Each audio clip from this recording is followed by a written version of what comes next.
Так. Сайн бацхан уу?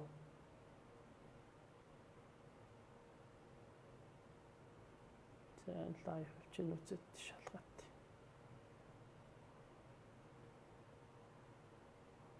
Нэг 2. За дуу сонсож чинь үү? Тэрийг саналаа сонсож байгаа хэлээрэй. За дуу орж байгаа шүү. За өнөөдрийн сэдв гэх юм уу те. Өнөөдөр бол ярих технологийн чиглэлээр буюу ярих арга зүйн чиглэлээр та нартай бас мэдээлэл хуваалцах гэсэн бодолтой ирлээ. Лайв хийж байна. Хаяа бас пэйж хуудасаараа жохон ч гэсэн одоо хүмүүст өөрийнх нь чадах зүйлээс бас хуваалцаж туслах гэсэн юм бодолтойгоор өдрийнхөө лайвыг явуулж байна. За авчлаарай.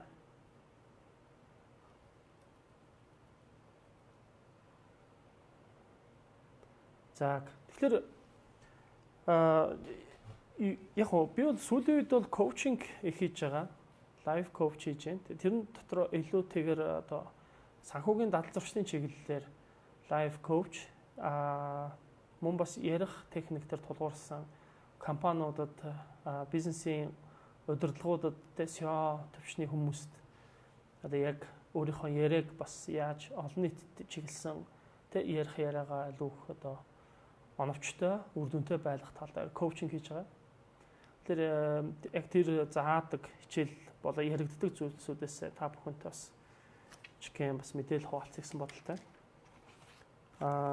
За маш энгийн нэг хитэн зүйлийг хуваалцъя. Ер нь бол нэг 7 минутын ч юм уу за 8 минутын ийм ихтгэлийг олны өмнө те одоо ихтгэл тавья гэж бодвол бид нар үндсэн нэг ийм 3 хэсгээс өөрийнхөө ихтгэлийг маш сайн анхаарах хэрэгтэй. За тэр 3 хэсэг нь юу юм бэхээр эхлэл бол маш чухал байдаг. Эхлэлийг бол бид нар за 1 минут юм уу 3 минут юм уу за 1 минут юм уу 2 минутын орчмоор за минут дотор ч бас багтаж болно контент гэж үзэх хэрэгтэй. Ер нь бол үндсэн 3 контентоос бүрдлээ гэдэг өөрийнхөө ихтгэлийг ойлгочвол маш зүгээр. За тэгээд тэр ихтгэл маань бол эхлэлийн контент бол ер нь гол зорилго нь юу юм бэ гэхээр хүмүүсийн анхаарлыг одоо өөрийнхөө ярианы агуулга руу төвлөрүүлэх, татах тийм ээ. Одоо тэр амталгаа хийх ч гэдэг юм уу те. Яг тэр чиглэл рүү байлгах хэрэгтэй. Тэр хүмүүс өөрийн мэдлгүй те сонсож байгаа яриаг сонсож явахдаа тэр эхлэлийн яриаг одоо анхаарад тэр нэг 10-аас 30 секунд те тэр дотор л цаашид энэ хүний яриаг сонсох үгүй юу гэдэг энэ бодолд нь юм шийдвэрүүд гарч эхэлдэг. Маш олон юм одоо тэр хүн дээр үнэлэлт дүгнэлтүүд өгдөг.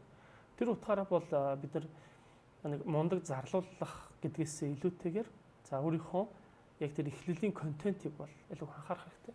За миний хэрэгэлдэг эхлэлийн контентууд нийтлэгдээ ер нь юу байж ирсэн бэ гэхлээр дандаа видео илтгэлүүдийг их үзүүлдэг. За богино хугацааны тийм илтгэлүүд их явуулдаг. Жишээлбэл Did you know гэдэг одоо та YouTube дээрээс ороод харах юм бол тэгээ та хүнийг мэдэж амжсан уу гэдэг ийм 5 минутын видео шторк баг. Тэгээ тэр болохоор инфографикуд буюу маш хэмжээний мэдээллүүдийг маш богино хугацаанд ингээд цацдаг. Тэрнтэй ингээд зэрэгцээд өөрийнхөө одоо яриаг хүргэхлээр танхим зааллаад тий нийт масс бол маш хурдтайгаар төвлөрдөг. Яг тэгэхээр ягаад төвлөрөл үүссэн бэ гэхээр энэ нэг маш хурдан ярьж байгаа нэгдүгээр хүмүүст маш сонирн байсан. Хоёрдугаар юу яриад байгааг ингээд ойлгохын тулд хүмүүс ингээд чагнадаг. За тэр утгаараа бол хүмүүс яг тэр ингээд нэг төвлөрлийг үсгэж татчихадаг. Та нар одоо ингээд анзарч байгаа бол YouTube сувг дээр өөрийн гэсэн юм одоо сувгуудыг үүсгэсэн тийм ээ нэвтрүүлэг хийж байгаа жижигхэн влогууд хөтлөж байгаа юм залуучууд тэдний ярианы темп ритмик ингээд сонсороо маш хурдтай.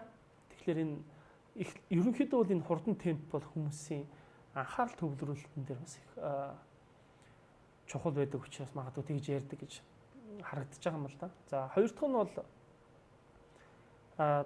өрнөл хэсэг тийм ээ. Таны одоо үндсэндээ хэлэх гээд байгаа гол санаа юу юм бэ гэж. Бид нар ихтгэл дээр нэг ихтгэл бол нэг юм хоёр үндсэн бүрдэл хэсэгтэй л дээ. Хоёр бүрдэл хэсэг. Тэр хоёр бүрдэл хэсгийнх нь нэг нь болохоор илтгэгч нь өөрөө буюу субъектив болголт те та хэрхэн яаж одоо ярих вэ? Тэ body language, eye contact одоо ингээд нөгөө хувь илтгэгчдээр өгөгддөг заавар зөвлөгөөд. Нөгөө хэсэг нь болохоор таны илтгэлийн бүрдэл хэсэг байгаа юм л да. Тэг юу ярих вэ? Ямар асуудлыг хөндөх вэ? Хэрхэн яаж шийдэх вэ? Таны бодол санаа юу юм бэ гэдэг ингээд ийм үндсэн хоёр хэсгээс бүрдэлтэй байдаг. Тэгэхээр дийлэнхт илтгэлийн ийм хичээл зөвлөгөөнүүдийг харахад бол хүмүүс ингээд нөх хольж өгдөг тий илтгэлийнхэн тухай зөвлөгөө өгөөд эсвэл гинт үсрэнгуудын илтгэгчтэн зөвлөгөөг нөгөөд тий ингээд холилдоод яваад байдаг. Яг үндсэнтэй бол тэр таны гаргасан илтгэл бол нэг контент байх хэвээр. Тэр контентийг чинь бол хинч ярьсан үргэлж ярьж болохоор тийм байх хэрэгтэй гэж хэлмээр байна. Тэгээ хоёрдугаарт яг энэ илтгэлийн буюу тэр одоо үндсэн 3 контент байх хэвээр эхлэл хэсэг, за гол хэсэг буюу тий энэ контентийг та олон солих ер нь нэг онцгой хэрэг байхгүй гэж би танд яг зөвлөмөр байна. Жишээлбэл саяхан сүүлд надад нэг танил маань уулзаад тэгж зөвлөсөн л та. За мөнгөө чи ингээд хадгаламжийн тухай их юм ярьлаа. Одоо чи өөр юм ярих болсон юм шүү гэж байгаа юм л та. Тэ. Тэгвэл би дараагийн ном бас энэ хадгаламжаас нэг айхтар холдохгүй тэ гэд хэлсэн. Тэгээд ер нь хүмүүс яагаад ингэж нэг сэдвийг барьж авангуудаа хаяад дараагийнх руу орох хэрэгтэй гэж боддгийм бэ гэхээр ер нь бол яг нь асуудал хөөдөг биш.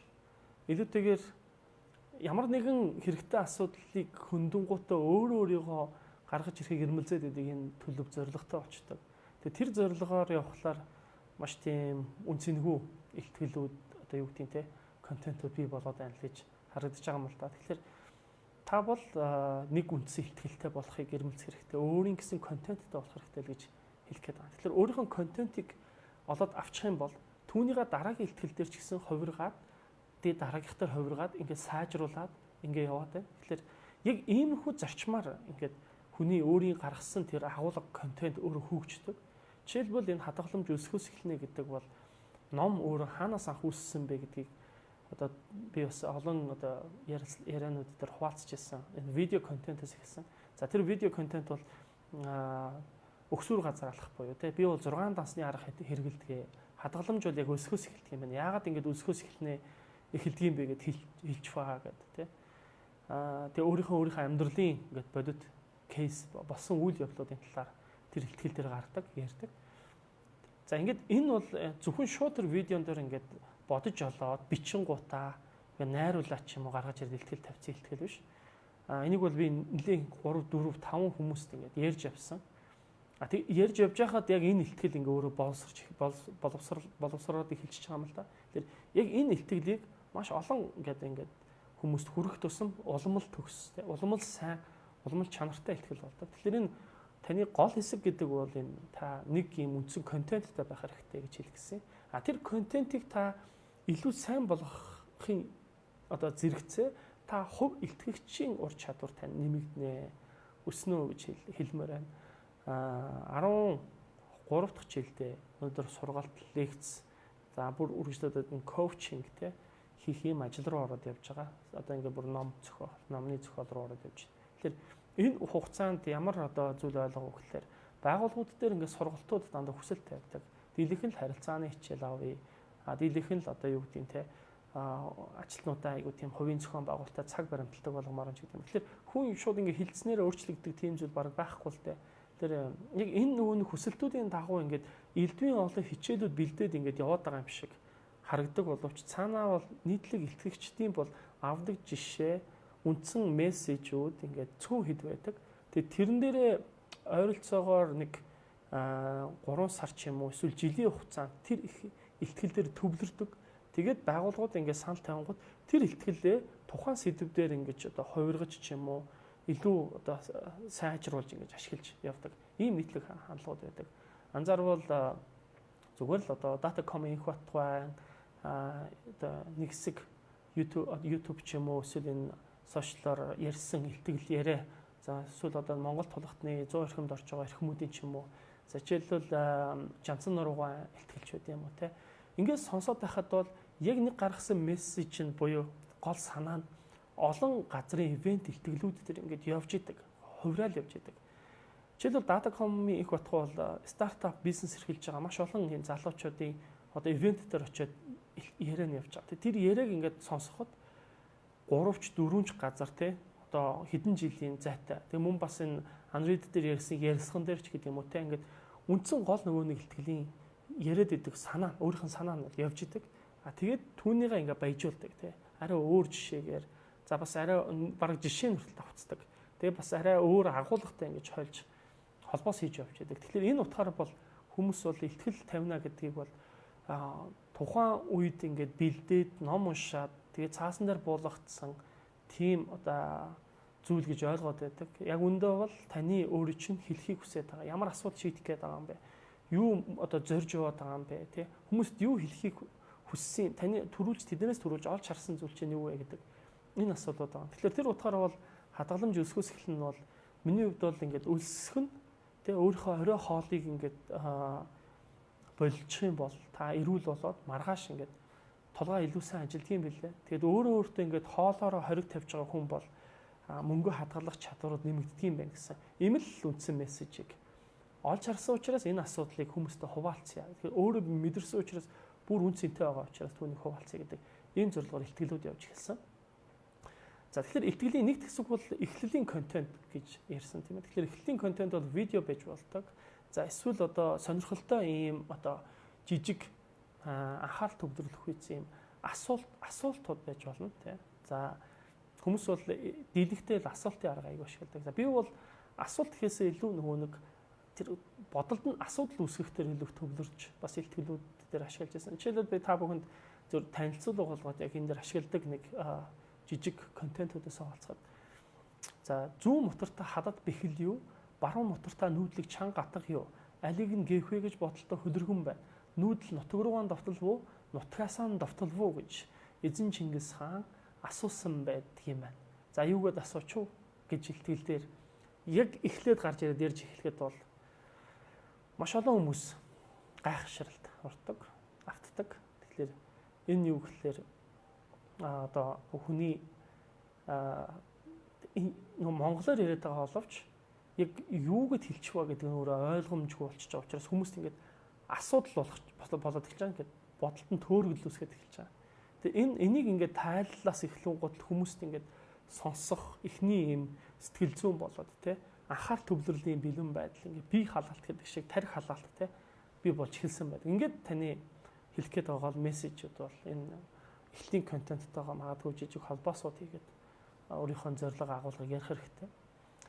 Хоёрт за ингээд гуравт хэсэг нь юу юм бэ гэхээр за мэдээж бол энэ төгсгөлийн хэсэг байгаа. Тэгээ ихтгэл дээр төгсгөлийн контент гэж яриа тий. Тэгэхээр тэрэн дээр бид нар ямар одоо гол зүйлийг агуулах хэрэгтэй вэ гэхээр ер нь бол бид нар ярьсан зүйлээ ингээд бүгднгийн логик холбоогоор холбоод тий нэгтгэх хэрэгтэй. Болов нэгтгэх хэрэгтэй.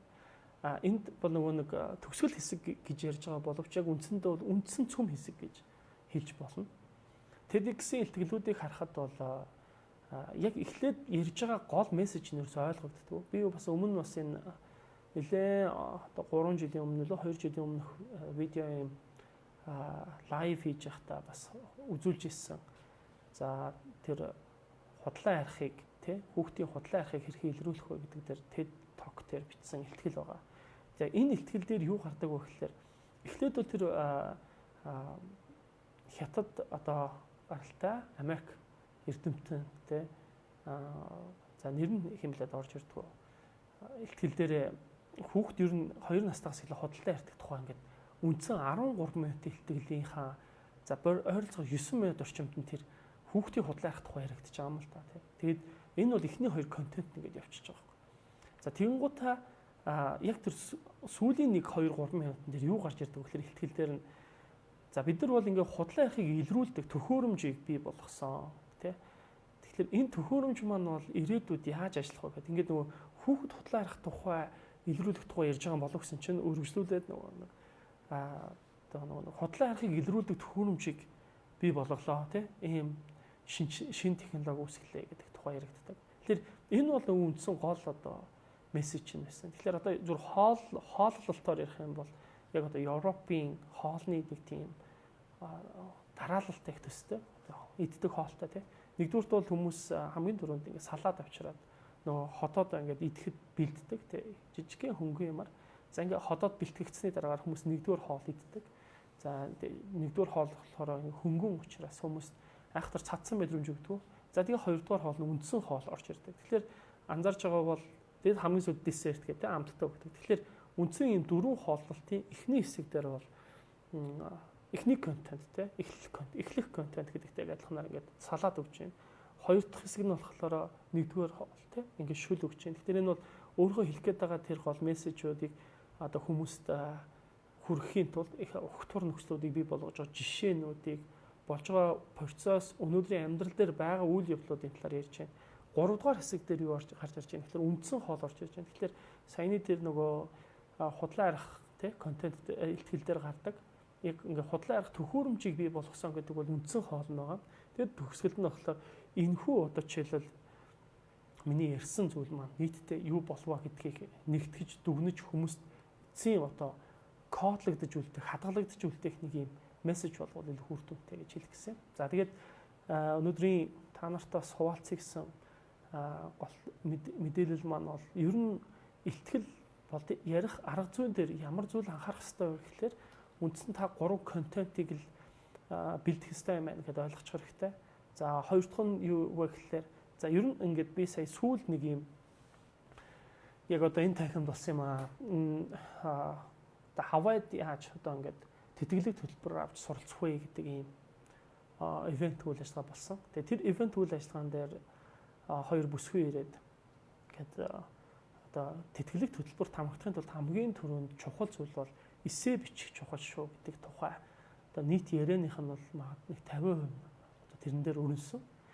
Тэгээд эсээ бичих дээр бас ингээд сонсоод сууж байхад миний хувьд бас тэрийг ингээд сонирхоод сууж байхад ер нь бол бид нэр эсээ бичихтэй одоо өөр за эсэнээс гадна өөрийнхөө тодорхойлтуудыг энэ хүнээс авахта одоо юу гэдэг мөнгөн те мөнгөн бол их тууштай хичээнгөө те мөн бас их тийм одоо шинийг санаачлагч гэдэг юм ингээд дандаа юм ерөнхий юм зам төлөвүүдийг биччихдэг. Мөн бас эсэн дээрээ бид нар дандаа юм би ирээдүйд Монгол улстай одоо тий зүтгэх болно гэх юм маш ерөнхий тий ингээд нэг ойлгомжгүй санаануудыг ингээд бичсэн байдаг. Тэгэхээр энэ бол нийтлэгдээ алдаа болдог тухай ярьж байгаа юм л да. Яг илтгэлтэй яг л адилхан гэсэн үг. Гэтэл эсэнд юу бичвэл илүү цохилтой гэдэг зөвлөгөө нь бол бас миний бодож исэн дэжлэх юм байсан. Яг нөө ярих техниктэй төстэй гэсэн арга зүйтэй. За яг чи одоо яг бодит кейс ярих хэвээр тий. Жишээлбэл манай хамт олон сая 2000 тий 18 онд 3 сарда бид нэр байгаль орчныг нөхөн сэргээх жижиг юм төслийн уралдаанд гуруулаа нийлээд ажилласаа баг болоод ажилласан. За тэгээд энэ ажил дээр бол одоо би орой тий 6 цаг хүртэл одоо ажиллаа хийж суугаад үргэлжлүүлээд 2 цаг дахиад төслийнхөө маргаашийн одоо хайгуул хийж одоо интернет юу гэдэг судалгаа хийдэг байсан. Өөрийнхөө зочид одоо тий гадны бас энэ чиглэлийн туршлагатай хүмүүстэй ярилцлага хийжсэн. Тэгэхээр энэ байдал маань бол би өөрийнхөө одоо ингээд нөгөө нэг зорьсон зүйлийнхаа төлөө маш их тууштай хандах энэ зан төлөвийг маань бас илүү харуулж өгсөн болов уу гэж бодож байна гэж бичвэл энэ бол маш тийм чи яг өөрийнхөө одоо нөгөө нэг тэр хэлэх гээд байгаа санаа тий хэлэх гээд байгаа чиний тэр зан төлөв чинь бол яг энэ одоо бодит кейсээр батлагдаж байна гэж. Тэгэхээр чи ярих гэж байгаа зүйлээ батлах хэрэгтэй гэдэг шиг тэр эсэн дээр тэгж гардаг шиг яг ихтгэл бол өөрөө дандаа кейс болоод болсон процессүүд дээр тулгуурлаж явагддаг гэдэг утгаараа холбоотой байдаг гэдгийг хэлье. Тэгэхээр би сүүлд одоо энэ голомтын захирлууд энэ төр бас SEO удирдлагын төвчний хүмүүстэй бас коучинг хийж байгаа гэж түрүүн бас лайв хийхэд дурдсан. За тэрэн дээр надаас бас ингэж асууж ирсэн л да. Ямар асуулт ирсэн гэхээр за ер нь ингэж хүмүүсийн өмнө гарч ирээд те яриа хийж явахдаа одоо жишээлбэл байгууллагын тухай танилцуулдаг. За энэ байгууллага бол хэдэн юутай, тим хүчин чадалтай одоо тэдэн онд байгуулагдсан гэдэг бид нар ингэ юм реклам те промошн баг те сурчилгаа хийж байгаа байдлаар ингэ яриагаа хийждэг. Энийгээ бас их гоё болж гин бүтэж гин баг бутаагаад байна гэж бодоод байдаг. Яг үндэ бол яг тийм хүчин чадалтай гэдэг нь яг тэр сонсогчдод яг хэрэгтэй юм уу гэдэг асуулт байгаа юм л да. Яг үнэхээр хэрэгтэй юу? Тэгэхээр аль болох яг ингээ өөртөө хэрэгтэй байдал тэр сайн илтгэл гэж юу юм бэ гэдэг дээр асуултанд хариулвал те үлдэцийн тухай яригдчих байгаа. За тухайн сонсох, догтлох, гоё байх бол нэг асуудал та. Тэр бол чухал зүйл мөн үгүй мөн яалтчгүй мөн. А гэхдээ түүнээс эцсийн үр дүнд юу юм бэ гэхээр энэ хүний ярьсан, хэлсэн зүйл тухайн одоо тэр сонсогчдод очоод үлдсэн үү гэдэг л асуулттай. Маргааш нь санагдах болов нөгөөдөр нь тэнд ашиглагдах болов гэдэг л чухал байж таарч байгаа. Яг богино хугацаанд сэтгэл хөдлөлөөр шийдвэр гаргуулах гэж байгаа тохиолдолд бол хүмүүс бол тийм сэтгэл хөдлөл давцсан илтгэлүүд бол их тавьдаг, догтлоочдаг. Тэгээд нөгөө алга тушаал за энэ ч станаар мундаг ярьлаа гэл. Тэгэхээр эргээд бодоход бол наалдцгүй болчтой. Тэгэхээр яг энэ утгаараа бол тий та бүхэнд зөвлөхөд хэрвээ та ихтгэл одоо ярих тий олонний өмнө нэг ингээд 5-аас 10 минутын юм яриа хийх гэж байгаа бол зөвлөхөд яг тэр түрүүний ярьсан маш энгийн 3 контентыг их анхааруул зүгээр. За тэгээд тэр хооллох системтэй ер нь төстэй. 3 дугаарт бол эссе бичихэд яг тэр өөрхөн кейс дээр тулгуурласан байдлаар гол санаануудаа илэрхийлдэг. Тэр бол маш чухал арга зүй. За тэгээд төгсгөлд нь бол түрүүний энэ одоо хүмүүст зөвлөгөө өгч явахд гарч ирсэн санаан дээр тулгуурс тайлбарлахад за илүү их энгийн байвал их хүмүүст хүрнэ. Тэгээд буцаагаад тэр хүнд яг хүртээмжтэй зүйл ярьж гинөө гэдэг маш сайн дэнсэлж өөрийнхөө яриаг бодож үзэх хэрэгтэй. За энэ бол ингээд бидэрт ер нь ярихад юуг анхаарах хэрэгтэй юм бэ гэдэг маш энгийн зөвлөмж гэж хэлмээр байна. За тэгээд та бүхэн бас хүмүүсийн өмнө ихтгэл тавих гэж байгаа бол контент буюу ихтгэл дээр илүү төвлөрөөрэй гэдгийг зөвлөе. Илтгэгчдээр төвлөрөх бол энэ бол угаасаа цаг үеийн асуудал тий юу гэхээр нэгэнт л та одоо дасгал хөдөлгөөн хийж яхад би чинь хөгждөг шиг тий өдөр болгон гүүгээд байх юм бол эрүүл тий илүү хүчтэй болдог шиг яг ярих тусам өөрийнхөө асуудал руу орох тусам таны ярих техник улам хөгжсөөр байх болно гэдгийг хэлмээр байна. За тэгээд надаас дараа нь лайв үзээд асуух асуултууд байвал та нар доор нь комментээр бичиж болно гэдэг хэлье. За сонноос бол одоо ингээд илтгэлийн чиглэлээр 30 цагийн сургалтыг төлөвлөж байгаа. 8 сарын дундуур сургалтаа эхлүүлнэ. 7 сард бол харах амжихгүй байна.